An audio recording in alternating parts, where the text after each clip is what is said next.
ታውቃላችሁ? ኢየሱስ ክርስቶስ ጌታ ነው። አሜን። አሁን ብዙ ሰው ስላፈጠጠብኝ ያን ታሪክ ማውራት አለብኝ በደንብ። ለአርባ ሌሊት እስራኤላውያኖች በጎልያድ ፊት እይታቸው ትክክል አልነበረ። ምክንያቱም ስላላደጉ እይታቸው ከፍርሃት ጋር ነው፣ ከሽንፈት ጋር ነው። ምድረ በዳ ላይ ራሱ በእግዚአብሔር ድምፅና በእግዚአብሔር ትእዛዝ ራሱን ያለማመደ አንድ ሰው ሲመጣ ግን እይታው ደግሞ ሌላ። እነሱ ምናሉ ጎትተው አንተ ና እንኳን አንተ ብለው እነዛ ትከሻ ሰፋፊዎቹ ለእኛ እንኳን የሚያንቀጠቅጥ ነው። እነንትናም የጦር አዛዦች ምናምን አባት ንጉሱ ራሱ ምንድን ነው ያለው? አንተ ስለ ስራ ብትስጥሩ ነው እሱ ብዙ ልምድ አለ እንኳን አንተ ምናምን እኔ ብሎ አይደለም።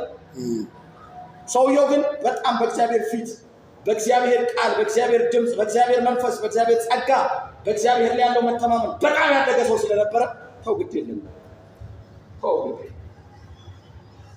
ኢየሱስ ክርስቶስ ጌታ ነው። አጠገብ ያለውን ሰው ለዚህ በለው ሰው ሲያድግ በለው እይታው ነው የሚስተካከለው። ይታየኛል ብሎ ባባ ያደገ ሰው ይታየኛል ብሎ ቸርች ስትፈርስ አይም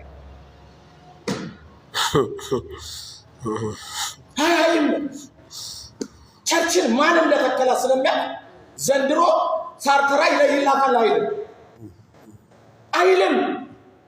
ዘንድሮ የሚሚ ነገር ያበቃላታል አይልም። ለምን? ማን ዋጋ እንደከፈለባት ያደገ ትውልድ ከፊቱ ማን እንደወጣ ያውቃል።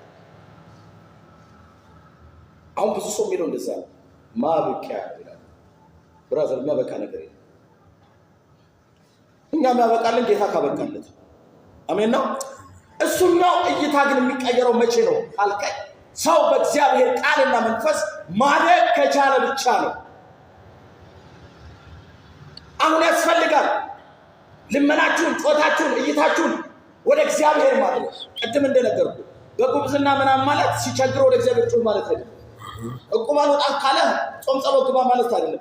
ሁሉንም ነገር ተውና ኢቭን ደህንነትህ እንኳን እንዳያሳስብህ ከሱ ውጭ ውጣና ሁሉን ወደሚችል አንተን ወደ ሰራ ወደ እግዚአብሔር ሐሳብ ይጠቅልል ማለት። ያንን ማድረግ የሚችሉ ሰዎች ምን አይነት ሰዎች ናቸው? እያደጉ ያሉ ሰዎች ናቸው። ነገር ምን መስራት ምን አይደል አላበቃ ምን ሰዎች የሆነ ነገር ስትነግራችሁ ችግር የለም በቃ እግዚአብሔር አለ ምን ሰዎች ያደጉ ሰዎች ናቸው። ይሄ ተነጋገርና የእድገት ደረጃ ውስጥ ቶሎ ልምጣ 20 ደቂቃ ምናምን ያለኝ ዛሬ አንድ አዲስ ርዕስ ማውራት ስላለብኝ ከዛ የመጀመሪያው ጨቅላነት ነው ብለን ተነጋገርን። ምንድነው ጨቅላነት ወይንም ህፃንነት አለ ወይ? በዚህ ዘመን ቤተክርስቲያን ብዙ ነው ያለው። በጣም በምን ታውቃለህ? በፍሬ ጳውሎስ አንድ ጊዜም እንዳልታውቃል መጥቶ ቤተክርስቲያን ተክሎ አስተምሯቸው ልሳን አውርተው ተጠምቀው የሆነ ነገር ብለው ምናምን ብለው በሌላ ጊዜ የተሻለ ትምህርት ይዞ ሲመጣ እነሱ ጨቅላሉ። እኔ እኮ የመጣሁት የተሻለ መንፈሳዊ ነገር ልነግራችሁ ነበረ። አሁን ግን እሱ መስማት መቀበልም የምትችሉበት ደረጃ ላይ አይደላችሁ። ምን ማለት እንደሆነ ታውቃለህ? የመጀመሪያ ጊዜ መጥቶ የነገራቸው ምንድነው? ኢየሱስ ክርስቶስ ያድናል አሜን አሜን ብሎ ከዛ ጸልዮ ብሎ ልሳን አውርተው ምናምን መዝሙር ዘምረው ተሟሙቀው ምናምን ነው ሄደው በቃ እስከመጣማ ይሄን አድርጋችሁ ጠብቁኝ ብሎ እሱ በቃ ማቴዎስ፣ ማርቆስ፣ ሉቃስ ምናምን ብለው አድርገው ይጠብቁኛል ብሎ ሲጠብቅ እነሱ ተከፋፍለዋል። ታውቃለህ? ተከፋፍለዋል። ኤቢ ብለው ተከፋፍለዋል። የት ነው የምትሄደው? አይ እኔ ኤቢ ነኝ። እግዚአብሔር ከቤተ ክርስቲያን ላይ ይሄን በሽታ ይንቀል። አሜን። ጌታ ሆይ በብዙ ዝም ብላችሁ ጌታ ሆይ እንዳላድ የሚያደርገኝ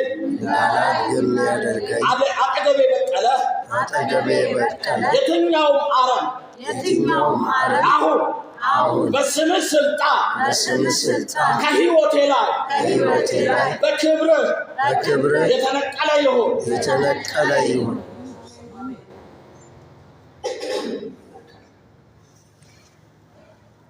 አንዳንድ ጊዜ ትዝ የሚላል ምን እንደው ታውቃላችሁ? ስለማለክ ሳስብ ምን ትዝ እንደሚለኝ ታውቃለህ? ፓስተር የዘሪው ምሳሌ ታውቃላችሁ? የዘሪው ምሳሌ ታውቃላችሁ? አንድ ገበሬ ወጣና ዘር ምን አደረገ? አንዷ ጣ ብላ መንገድ ላይ ሄዳ ወደቀች። ህይወቱ መንገድ ነው። ሰው ይመጣል ይሄዳል፣ ይመጣል ይሄዳል፣ ይመጣል ይሄዳል። ስራ የሰደደ ነገር ነው። ለምንድን ነው የምመጣው? ለምንድን ነው የምሄደው? ከኔ ምን ይጠበቃል? ከየት ወዴት ነው እያለ በነገራችን ላይ አሁን የምናገረው በደንብ የምጽፉ ሰዎችም ጻፉት። አሁን የምናገረው የሚያድግ ሰው ምን ያህል አወቅኩኝ አይደል? የምጽፉ ሰዎች ጻፉት። ምን ያህል አወቅኩ አይደል? ምን ያህል በሰማሁት ተለውጫለሁ።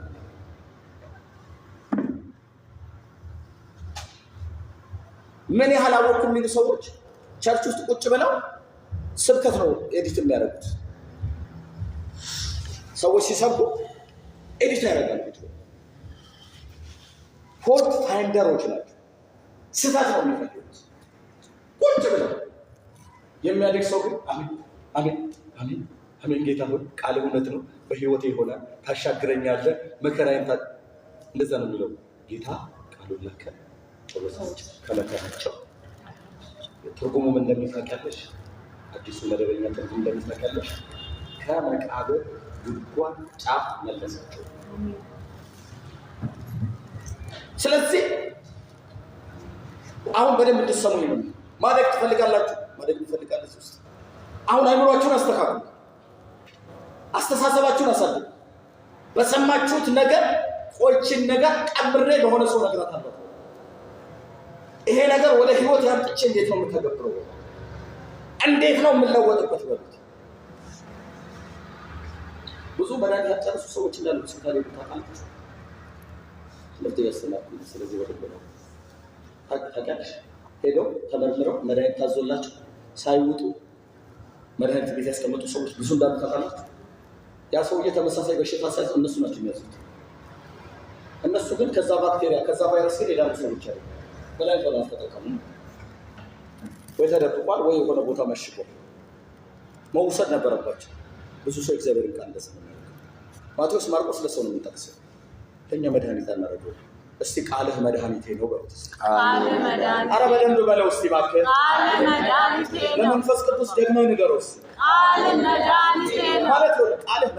ቃሉ መድኃኒታችን ሲሆን ቤታችን፣ ኑሯችን፣ ትዳራችን፣ ልጆቻችን፣ መውጣታችን፣ መግባታችን ሁሉ ፈውስ በፈውስ ነው። አሜን በልባል። አሜን። ኢየሱስ ጌታ ነው። አሁን አንድ የረጠበ ትውልድ እግዚአብሔር እየፈለገ ነው። በመንፈስ ቅዱስ የረሰረሰ ጣል ያለበት አንድ ሰው እየፈለገ ነው። በቃ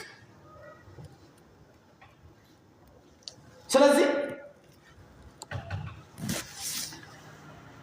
ቤተክርስቲያን አሁን የሽብር ቀጠና ሆናለች።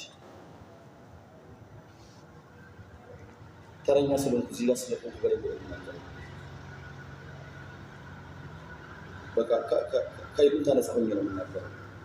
የሽብር ቀጠና ሆናለች። ለምንድን ነው ሲባል ብዙ ያላደጉ ልጆች ወይንም ለማደግ ፍቃድ ያሌላቸው ፍቃደኛ ያልሆኑ ራሳቸውን ያልሰጡ ሰዎች ብዙ ናቸው። እግዚአብሔርን በሽታ ከቤተ ክርስቲያን ላይ ይጥረገው። አሜን። በደንብ አሜን በለኝ እንጂ። አሜን። ማለት እድገት ለውጥ ነው። ለውጥ ደግሞ በፍቃደኝነት ነው የሚመጣው። ለዋጩ እግዚአብሔር ቢሆን ለዋጩ መንፈስ ቅዱስ ቢሆን የሚያሳድግ እግዚአብሔር ቃል ቢሆን ከኛ ግን አንድ ወሳኝ ነገር ይፈልጋል። ምን?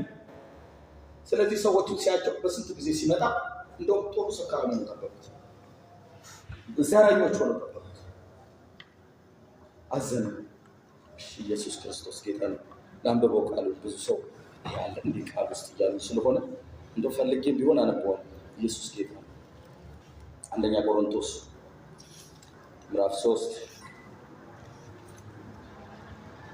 እንደዚህ ነው። ወንድሞች ሆይ በክርስቶስ ገና ሕፃናት እንደመሆናችሁ እንደ ሥጋውያን እንጂ እንደ መንፈሳውያን ልነግራችሁ አልቻልኩም።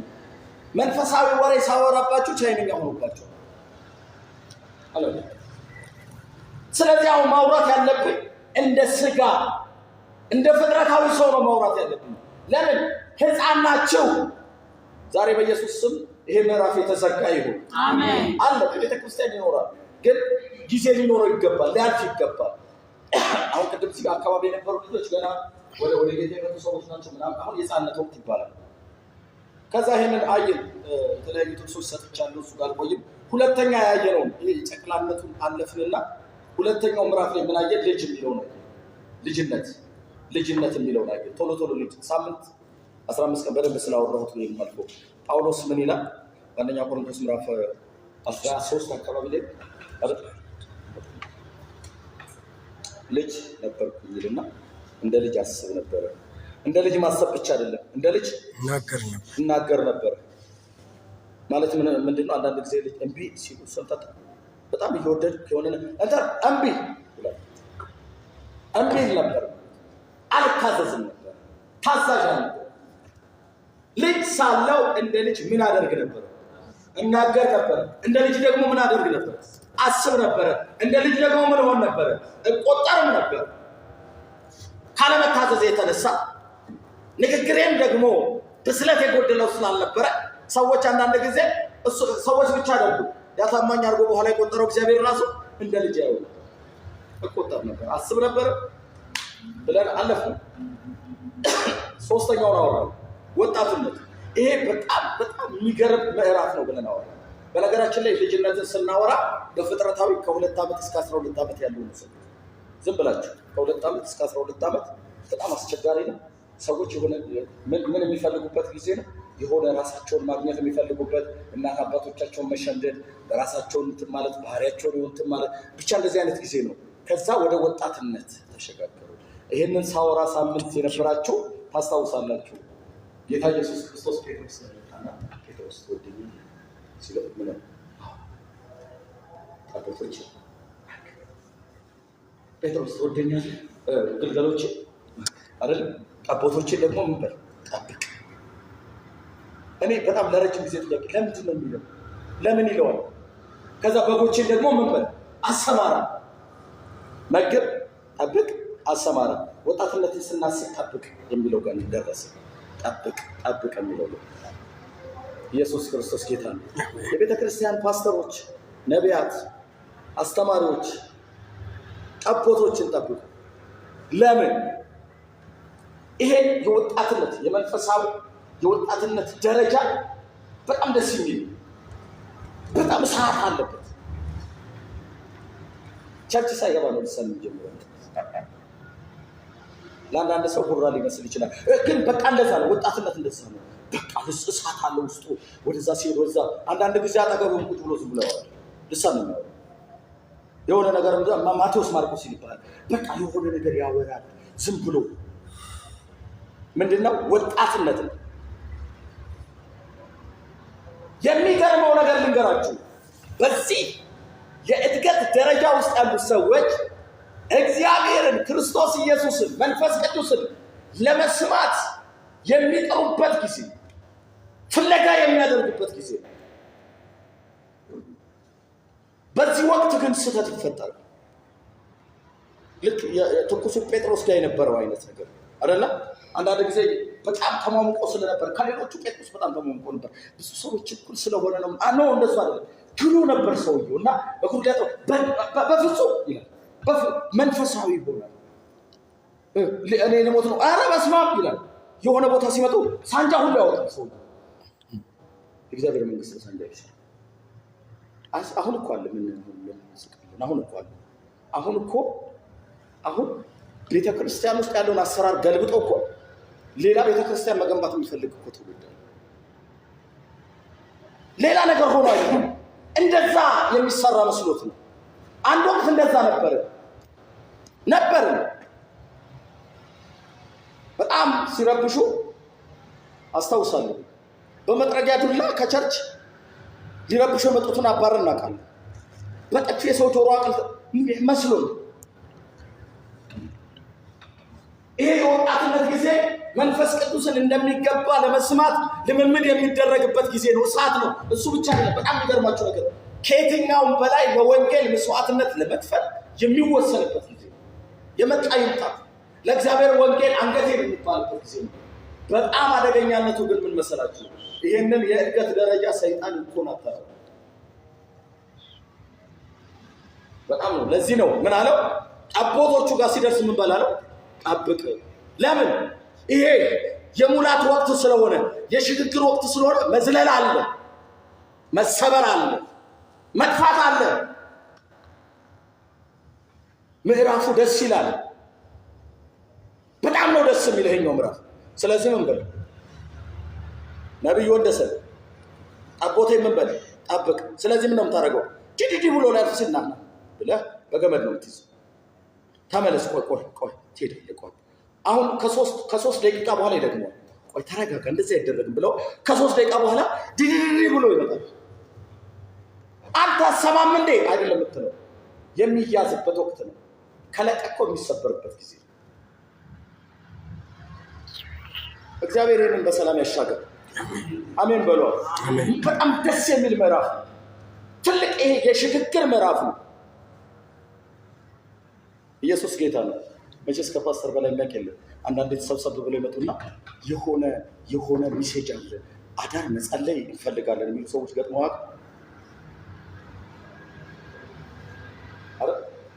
መዝሙር ትሰራለህ ዛሬ ምናምን ብለሽ ስታስቢ እንጸልያለን። ለምንድን ነው ጸሎት የምታስቡ? ጸሎት ለምን አንጸልይም? እንትን አትበሉት። የምንድን ነው በቃ ደስ የሚል ነው፣ ግን ምን ይፈልጋል? መያዝ፣ በጥበብ የሚያዝበት ጊዜ። በቃ እንደሱ አይደለም። ቆይ ተረጋጋ፣ ቆይ እንደዚህ እናደርገዋለን የሚባልበት ጊዜ ግን ደስ ይላል። እንዳይጠፋበት መጠንቀቅ አለባችሁ። እንዳይጠፋባችሁ መጠንቀቅ አለባችሁ። የምትያዙ ሰዎች ለእናንተ ተቀምጡ። በነገራችን ላይ ይህም በደንብ ስሙ። እረኛ የሌለው ትውልድ የአውሬ ባዳ።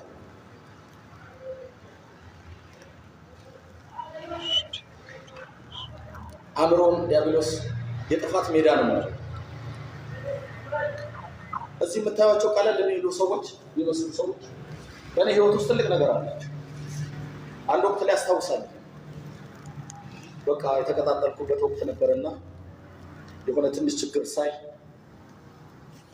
በጣም ሲገርም ከጉባኤ መካከል ወጣ መጽሐፍ፣ ቀይ መጽሐፍ ቸርች የሰጠችኝን ይዤ ወደፊት መጣሁ። ጉባኤው ግጥም ብሏል። እኔ እሳት ውስጥ ነኝ ያለሁት እና ሰው የሚጣላ አይመስለኝም ቸርች ውስጥ። በቃ እኔ ራሱ ደህና ከስልኝ ራሱ በልሳን ነው የምደርሰው። እግዚአብሔር እሱን ዘመን ያምጣላችሁ። እና እልፍ ስል በሆነ ቢሮ ጋር ሰው እየተጨቃጨቀ ነው። ከነዛ ውስጥ አንድ ደግሞ ሊጸልይ ወደ መድረክ ወጣ። እንጂ እንደዚህ ይቻላል እንዴ? ቀጥ ብዬ ወጣሁ። በጉባኤ መካከል መጽሐፍ፣ ቀይ መጽሐፍ ሰጥተውኛል። በቃ ያውላችሁ ጸልያለሁ። በቃ ያላችሁ መጽሐፋችሁ ይሆናል። እንደዚህ ናችሁ እንዴ? ቁጭ አድርጌ ይልኩናል። እና እዚህ ውስጥ ካሉት አንዱ አገልጋይ ቀበሌ ድረስ ተከትለ ሄድኩ። በቃ እንደዚህማ እግዚአብሔር ቤትማ እንደዚህ ተደፍሮ እኔ እያለሁማ ምናምን እያልኩ ቀበሌው ጋር ስደርስ ከዚህ በኋላ ከተከተልከኝ አሳስራለሁ፣ እንዳትከተለኝ አሳስራለሁ። የወጣትነት ጊዜ ነው።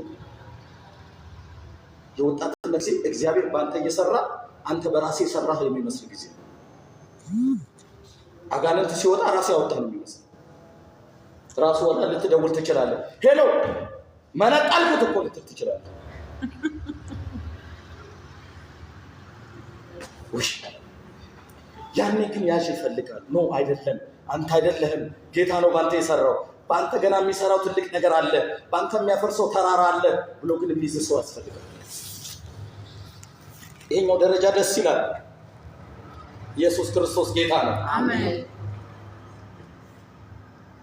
በዚህ ደረጃ ላይ ያሉ አንዳንድ የሙሉ ጊዜ አገልጋዮች ይታያሉ። የቱ ጋር እንደተሾሙ አይተናል። እኔ ስለዚህ ብቻ ስላልሆነ ማውራት ስለ ቤተ ክርስቲያን ነው። አንዳንድ ጊዜ እንደዛ ሲሉ እንሰማለን። በጣም ትልልቅ ነገር እግዚአብሔር እየሰራባቸው ራሳቸው እንዳደረጉ ሲናገሩ እናያለን። የት እዚህ እግዚአብሔር በሕይወታቸው ታምር አድርጎ የተላኩትን እግዚአብሔር ቃል ትተው የገዙትን አልጋና ፍራሽ የሚነግሩን አገልጋዮች ብዙ ናቸው። ውጤቱ አለማደግ ነው። ብራዘር አሁን ያለሁበት ምዕራፍ የሚቀለድበት ምዕራፍ አይደለም። እግዚአብሔር ስራ ጀምሯል። አሜን ነው። አሁን ለከተማው በቂ ናችሁ፣ በቂ ናችሁ። ለቤተሰቦቻችሁ በቂ ናችሁ። ለእናንተ ህይወት በቂ ናችሁ። ግን ራሳችሁን አስገዙ። ከፊት ለመውጣት አትሞክሩ። ፊተኞችን አስቀድሙ። ቤተ ክርስቲያንን አክብሩ። ለቤተ ክርስቲያን መሪዎች ተገዙ። ባርኮታችሁ ይጨምራል አይቀንስም። ያው ጌታ አሁን በጀመርነው ትምህርትና ምዕራፍ ውስጥ የብዙ ሰዎች ጸሎት ይመለሳል። የብዙ ሰዎች ጾም ጸሎት ይመለሳል። እኔ አይደለም እያልኩ ያለሁት ጌታ ብሎኛል። አሜን። አሁን ለሌት የሚያወሩ ሰዎች ይወለዳሉ። ዝም ብለው የሚያወሩ እየተገላበጡ ሙላኝ የሚሉ ሰዎች ይወለዳሉ። ኢየሱስ ጌታ አሜን። እሺ የመጨረሻው ዛሬ ላወራ የፈለኩት ምንድነው? ይሄ የጉልምስና በዚህ በአንደኛ ቆሮንቶስ ላይ ያለውን ሐሳብ 14:20 ላይ ያለውን ሐሳብ እናውራና ከዛ በኋላ አንዳንድ ነገሮችን እናወራለን። ከዛ እንጸልያለን። ጥቂት ጸልየን እንጨርሳለን። ምን አልኩኝ? ሕፃንነት በኋላ ቶሎ መሄድ ስላለብኝ ነው። በሚቀጥለው ሌሎች ነገሮች ማንሳት ስላለብኝ ነው። ጊዜም ደግሞ እየተገባደደ ስለሆነ የኔ የትምህርት ጊዜ እየተገባደደ ስለሆነ ነው። ምን አልኩኝ? ሕፃንነት ወይ ጨቅላነት አለ፣ ልጅነት ብለን አነሳ። በሶስተኛው ዓመት ወጣትነት በጣም አዲሱ ምዕራፍ፣ ደስ የሚለው ምዕራፍ፣ ፓወርፉል የሆነው ምዕራፍ ነው። ደስ ይላል። በቃ ጸሎት ነው የሚታየው ምዕራፍ። ኢየሱስ ጌታ ነው። በጣም ያስቅ ነገር ልንገራችሁ። በጣም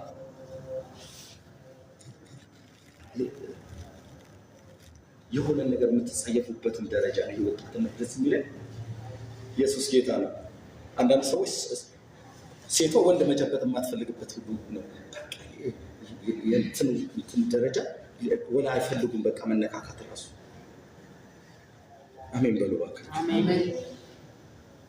በቃ ሌላኛው በጣም አይተው በቃ በጣም ትልቅ ነው የምትለው፣ ግሩዝ ነው የምትለው የሆነ ሰው መጥተው ሌላ አንድ ትንሽ ሴት መጨበጥ አይፈልግም። የሚረክስ ነው የሚመስለው። ይሄ የወጣትነት ጊዜ በጣም ሴንሲቲቭ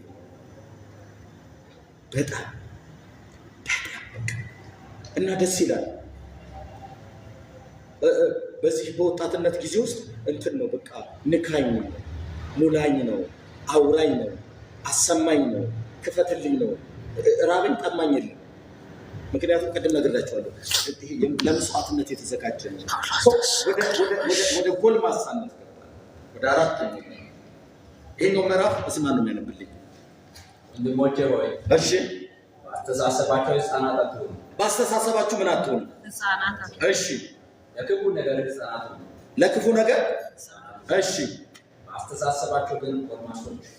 ምን ሆኑ? ጎልማሶች ሁኑ። ኢየሱስ ጌታ አሜን። አሁን ሂናስ እዚህ ያለና ኖር በስጋ ሂናስ እሱ እንትን ነው አይሆን ነው ለኔ ምሳሌ እሱ እርክት ያለ ልጅ ነው በጣም በተፈጥሮ እና አሁን ለኔ ምሳሌ አይሆን ግን የሆነ በቃ ትኩስ የሆነ ሰው እንትን እኮ አለኝ የሆነ ሰው እኮ እንትን አለኝ የት ነው ማን ነው ምናምን ነው የምትለው እንዴት እንደዛ ነው አይደል?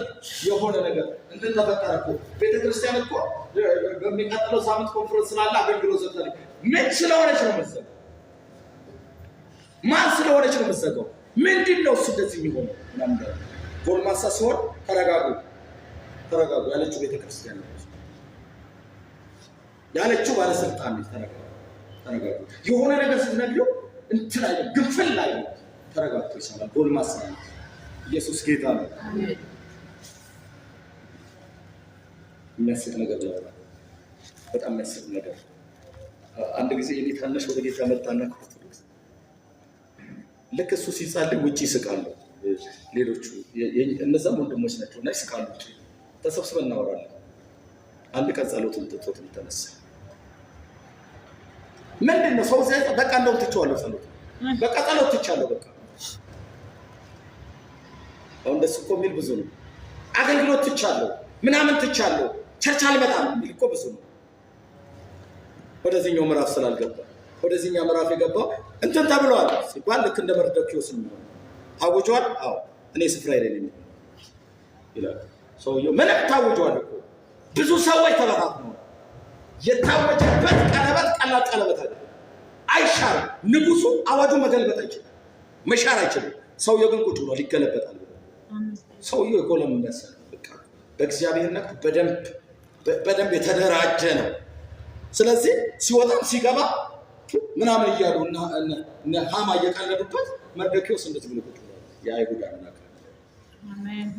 ኪዳን አለኝ የተናገረውን በእኔ ያደርጋል አሜን። የጎልማሳ ድምፅ ነው። እግዚአብሔር እንደዚህ ያደርጋችሁ አሜን። እዚህ ቅዳሜ ላይ በጣም አንድ ጎበዝ ልጅ አነግራችሁ ሰው አንድ ዘርፍ ላይ አለ። በቃ ጥሩ ነው አቴንድ በማድረግ ቅዳሜ ላይ በጣም በተከታታይ የሚመጣ ሰው ነበርና የሆነ ነገር አይችልበት ገሰጽ ይሄው ጠፋ።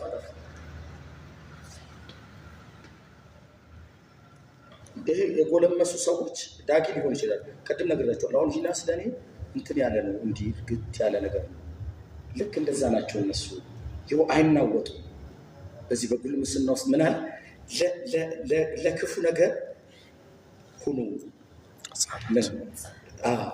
እንደ ሕፃን የሆነ ነገር እንደማያስተውል ሁሉ ክፉ ነገር ይልና ግን ደግሞ ለመልካም ነገር ደግሞ ምን ሆኖ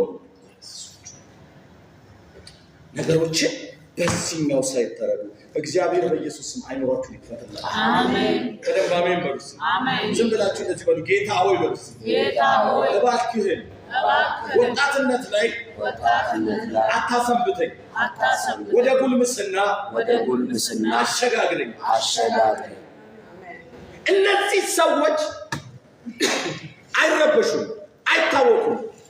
ብዙ መከራ ብዙ ችግር ሊገጥማቸው ይችላል፣ ግን ይረጋጋሉ። እንዴትኛዋ ልጅ ቤቷ ውስጥ ሞቶባት ሰላም ነው ያለች እንደሄደችዋ ሴት ፊቷ ላይ አታውቂውም እኮ አንቺ ደህና ነሽ ሲለው አይታወቅም። የሀዘን ፊት የለም። የተረጋጋች ነች። ያመነችውን በአግባቡ የምታውቅ የጠየቀችውን በትክክል እንደምትቀበል የተረዳች ሴት። እንደዚህ አይነት ሰዎች እግዚአብሔር ያደርጋቸው አሜን። ምን ሆነሃል ዛሬ ዳጊ? ፊትክ ላይ የሆነ ነገር ይታያል የሚባሉ አይደለም። ልጆች ሊሆኑ ይችላሉ፣ ግን የተረጋጉ ናቸው። ችግር ሊኖር ይችላል፣ ማዕበል ሊኖር ይችላል፣ የሆነ ነገር ልጆ መገፋት ሊኖር ይችላል፣ መገለል ሊኖር ይችላል፣ ውጣ ውረድ ሊኖር ይችላል። ኢየሱስ ክርስቶስ ጌታ ነው። አንዳንዱ ነገር በቃ እንቅልፍ ማስወስድ ነገር አለች። ወደፊት ትደርሱበታላችሁ። እያደጋችሁ ስትሄዱ አንዳንዱ በህይወታችሁ የሚመጣ ውርደት የሚመስል ነገር እንቅልፍ የሚነሳ ነገር፣ እግዚአብሔር ግን ወደ ጉልምስና ሲያሻግራችሁ ተረጋግታችሁ ነው የምታልፉት። አሜን ነው። ኢየሱስ ጌታ ነው። ስለዚህ ምን አለ? ወደ ናንበቦ እሱን ምዕራፍ ደግሜ ነኝ ፓስተር ማንበቦልኛል። ልድገምና ናንበቦ 14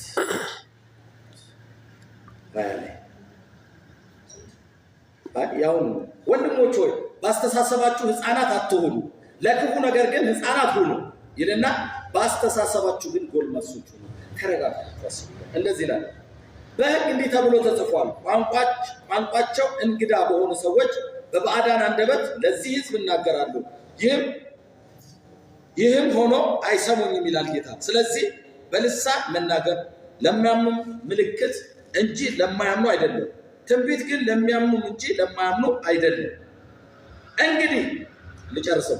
እንግዲህ የቤተ ክርስቲያን ምዕመናን በአንድነት በተሰበሰቡበት ሁሉም በልሳን በመናገር ላይ ሳሉ እንግዶች ወይንም የማያምኑ ሰዎች ወደ ጉባኤ ቢገቡ አብደዋል አይሉም የሚለውን ሀሳብ ላምጣና የዘንድሮ የአሁኗ ቤተክርስቲያን በእርግጥ አሁን አንዳንድ ነገሮች ከመጽሐፍ ቅዱስ ውጭ ወጣለች ቤተክርስቲያን ታውቃላችሁ። አንዳንድ ነገር ወጣለች። አይ በዚህ ችግር የለም የሚመጣው ነገር የለም። አንዳንድ ነገር ላይ ወጣ ብላለች።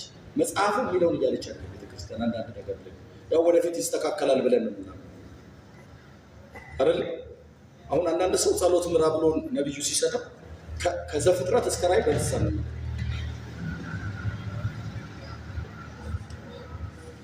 ከዘፍጥረት እስከ ራዕይ ምንድን ነው ለሰው የሚጠቅመው?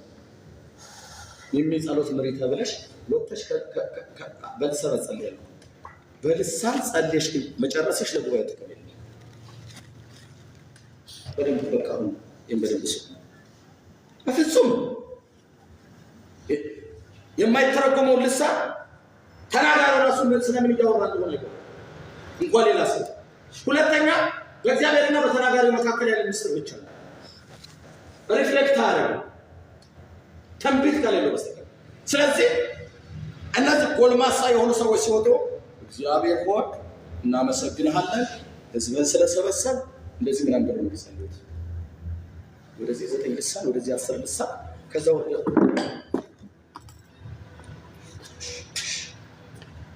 ኢየሱስ ክርስቶስ ጌታ ነው። አሜን ነው። ዝም ብላችሁ ጨክኑና ኮስተር ብላችሁ አጠገባችሁ ላይ ከዚህ በኋላ ጎልማሳ ሁኑ። በመንፈሳዊ ስራ ውስጥ የምታደርገውን ነገር ሁሉ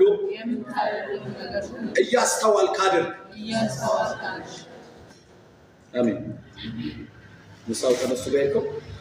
እሺ፣ ስለዚህ ይሄን ልንገራችሁ። በዚህ መንፈሳዊ እድገት ደረጃ ላይ የደረሱ አማኞች ወደ እውነተኛ ይሄን በደንብ ጻፉ የምትጽፉ ሰዎች ወደ እውነተኛ የደቀ መዝሙር ህይወት ምዕራፍ ውስጥ የተሸጋገሩ ወደ እውነተኛ የደቀ መዝሙር ህይወት ውስጥ የተሸጋገሩ ናቸው።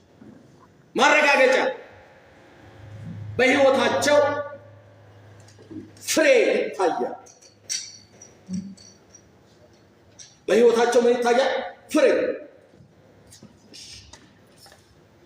ተባረከልኝ። የደቀ መዝሙር ህይወት የተሸጋገሩ ናቸው። በነገራችን ላይ ወደ ጎልማሳነት የሄዱ ስኬታማ አገልጋዮች አሉ። ወደ እውነተኛ የደቀ መዝሙር ህይወት ባለፈው ተነጋግረናል። አገልግሎት በእግዚአብሔር መንግስት ውስጥ ላለው የልጅነት ማረጋገጫ ነው። አገልግሎት ክብር ነው። ክብር ነው። እግዚአብሔር በሶስት መንገድ ሰዎችን ጠርቷል።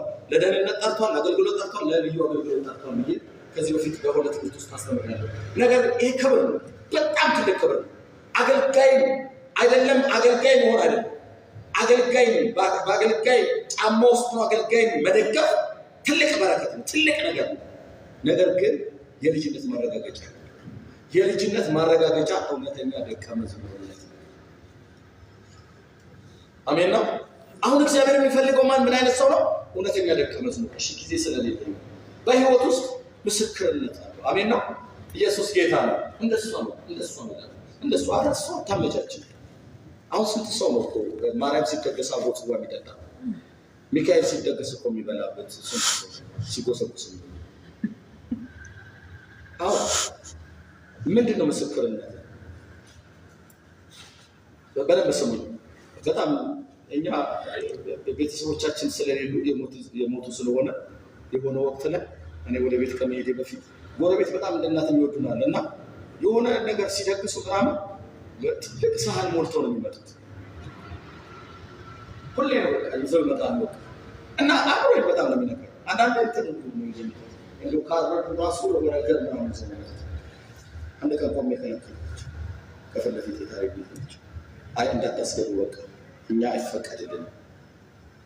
ሚኪን የምናውቀው እግዚአብሔር አገልጋይ ሆኖ አሜን በሉ እባክህ። ብዙ ሰው አቆረፋችሁ በቃ ተለዩ። ይህ መደባለቅ ያለማደግ ምልክት፣ ያለመጎልመስ ምልክት። የሆነ ልሳን እያወራ ከሆነ ሰው ጋር ተደበላልቃ ትጨበላልቅ። ተለይ በቃ የሚመጣ ነገር ካለ ይምጣ። አፍራት ነው በቃ የሚያድን ኢየሱስ ብቻ ነው ብለው ለይ። ትክክል ነው ብለው ብዙ ሰዎች ገደል አይደሉ። ስለዚህ የህይወት ምስክር እንደዚህ ነው። አራራራ ይላል ነው ስትመጪ መከመጣ አላስነካች። አሁን እኛ ቁሳና ማራሷ አማቹ ብለን የምታስቆም ይልት ይላል። አራሷ ታከብዳለች። አካብጂ አጠገባለን አካብጂ በሉት አካብጂ ሙሴ ወልሰው አካብጂ።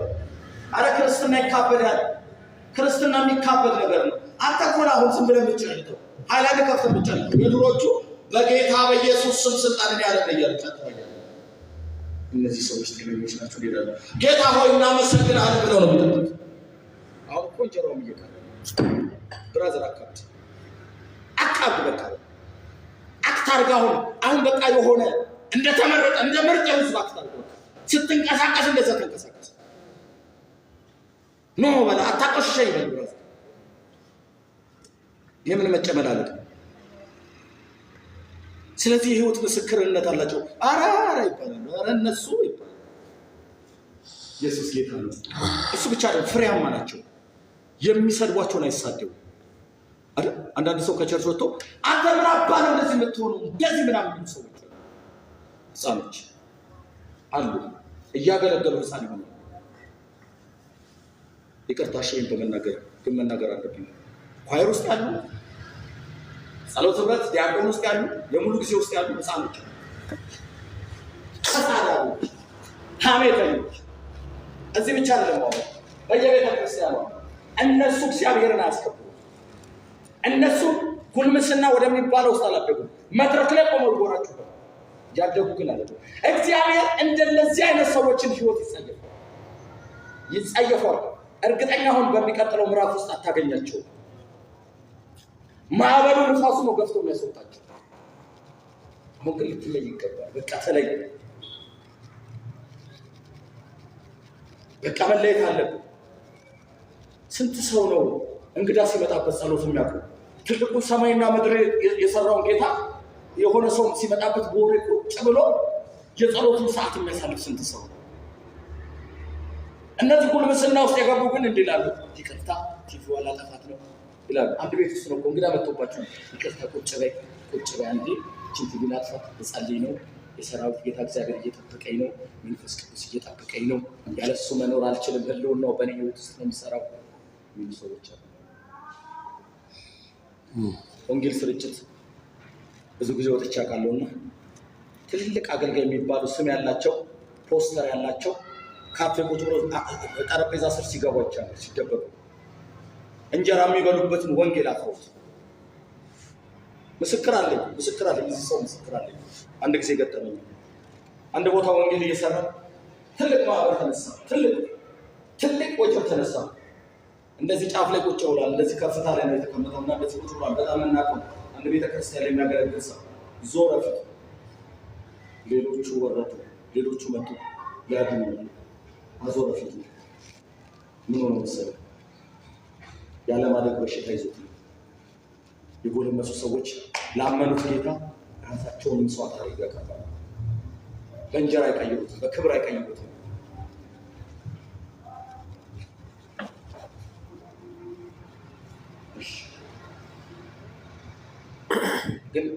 ግን አንድ ነገር ነግራችኋለሁ። የቱ ጋር እንደጀመረ አላውቅም። እግዚአብሔር ግን አንድ ነገር ጀምሯል። በቃ የሆኑ እሳት ያለባቸው ሰዎች ከፊት ታገኛቸዋለህ። ቤቱን የሚሰሩ አሜን ነው። አሜን። ስለዚህ እንደዛ መሆን መቻል አለብን። ይሄ ማለት አይነጋገሩም ማለት አይደለም። እኛ ቢሮ ውስጥ ብዙ የምንነጋገረው ነገር አለ። ምክንያቱም ቤት ውስጥ ስንሰራ ብዙ ነገር እንነጋገራለን። እሱ ግን ያለማደግ ምልክት አለ። አንዱን ቤት ለመስራት አንዱ በዚህ ጋር ልቁም፣ አንዱ በዚህኛው ጋር ልቁም በሚል ግን በውሃ ቀጠለ። ግን የዚህ ያህል እንትን አለ። እግራችንንም አነጠ።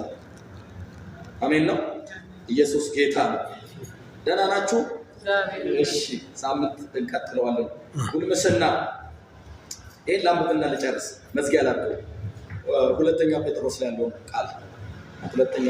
ያለውን ቃል ልናገርና እንጸልያለን። ልጨርስ፣ ይቅርታ ትንሽ ደቂቃ። እሺ፣ ይቅርታ በቃ ጸሎት ስለሄደ ነው። ማን ነው አውጥተሽ ነው? ሁለተኛ ጴጥሮስ ምዕራፍ 2 ማን ነው አውጥተው? 2:15 ሁለተኛ ጴጥሮስ ምዕራፍ 2 ቁጥር 15 ምንድን ነው የሚለው? ዛሬ በዚህ መንፈስ ግቡና ጸሎት ጸልዩ። አሁን በምትሰሙት ቃል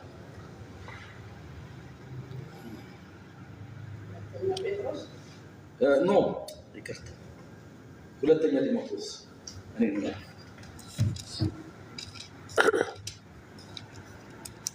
ሁለተኛ ጢሞቴዎስ ምዕራፍ 2 ቁጥር 15 የእውነትን ቃል በምን በቅንነት እሺ የማያሳፍር ሰራተኛ 2 የተፈተነ ኢየሱስ ክርስቶስ ጌታ ነው። በጎልማሳነት ህይወት ውስጥ ያለው የምስክርነት ህይወት 3 ነው። አንደኛ ምንም ነገር ሲናገር ከፍቅር ጋር ነው የሚናገረው። በሚናገረው እውነት ልክ ፍቅር አለ። በሚናገረው ነገር ልክ በነገራችን ላይ ስሙ፣ አንዳንድ ሰዎች እውነት አላቸው፣ ፍቅር የላቸው፣ ቅንነት የላቸው። ከዚህ የተነሳ ቤተክርስቲያን ውስጥ ያዩት ነገር ትክክል እንኳን ቢሆን የተናገሩበት መንገድ እድገት የጎደለው ስለሆነ ጸብና ክርክር ብቻ ነው የሚያመጣው። መለያየትና ጥላቻ፣ ሐሜት ብቻ ነው የሚያመጣው። ስለዚህ ወደ ጉልምስና የገቡ ሰዎች እውነትን በቅንነት ይናገራሉ። አሜን ነው። ኢየሱስ ጌታ ነው። ተመለስ ሲሉ አይሰብሩም። በፍቅር ነው የሚናገሩ። ተመለስ እግዚአብሔር እንደዚህ ይላል ብሎ ይናገራል። ሁለተኛ ደግሞ ምንድነው የሚያደርጉት? የማያሳፍሩ ሰራተኞች። ይህንን በደንብ አስምሩበት። ሳምንት በደንብ ነው የምናወራው። እሺ፣ የማያሳፍር ሰራተኛውን ጴንጤ ውስጥ በጣም ብዙ ነው፣ አገልጋዮች ነው።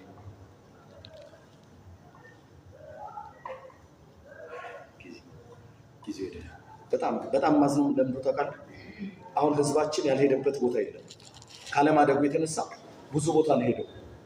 6 ቦታ ሄዳል። 6ቱም ገፈውት የነበረውን ሁሉ አጥተው። አዝናለሁ። በጣም ነው ማዝነው። ታውቃለህ፣ ውሃ በአንድ ሺህ ብር የሚገዛ ክርስቲያን፣ ውሃ በአንድ ሺህ ብር የሚገዛ ለሌቦች የተዳረገ አሁን ቤቱ ሌቦች የተዳረገ ብዙ ፈጽሞ መጽሐፍ ቅዱስ ምን እንደሆነ ማለት ነው የተቀጠቀጡበት ዘራፍ ወንበዶች ያሉበት ቤት ነው። አሁን እግዚአብሔር ግን ልጆቹን ይቀሰቅሳል። አሜን ነው። ሕያው ጌታ እኔ በብዙ ቅንነት ነው የምናገረው። እነዚህ ወንበዶች ግን እግዚአብሔር አያስቀጥላቸውም፣ ያዋርዳቸው። ህዝቡን በዘበዙ፣ ዘረፉት። 6 ቦታ ሄደው ያለውን ነገር ሁሉ ከሰረ። አንተ ግን ይላል ችግር የሚሄድ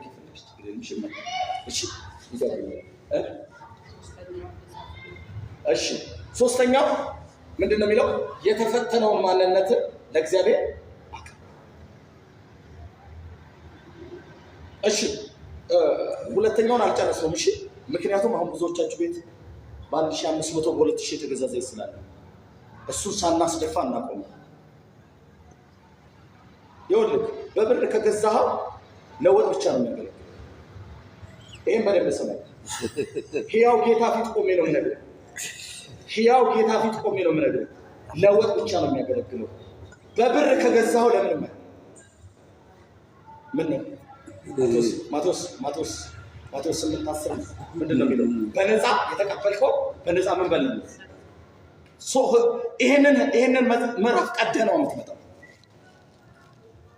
በነፃ ሰጥ የሚለው ምዕራፍ ቀደህ ነው። ስለዚህ ስሙኝ።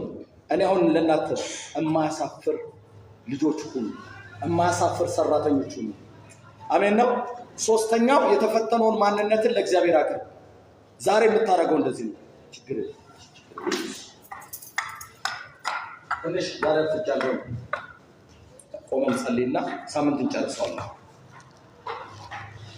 2 ደቂቃ ነብዩ ጸልያለሁ። 2 ደቂቃ ብቻ።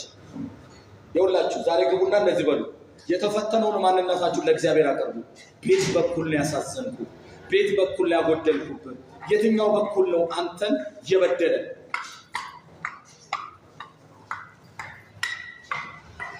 ሁለት ደቂቃ ብቻ። ልዑል አምላካችን እግዚአብሔር ሆይ ስላስተማርከን እናመሰግናለን። አሜን። ክብር በላይ በሰማይ በታች በምድር ለአንተ ይሁን። አሜን።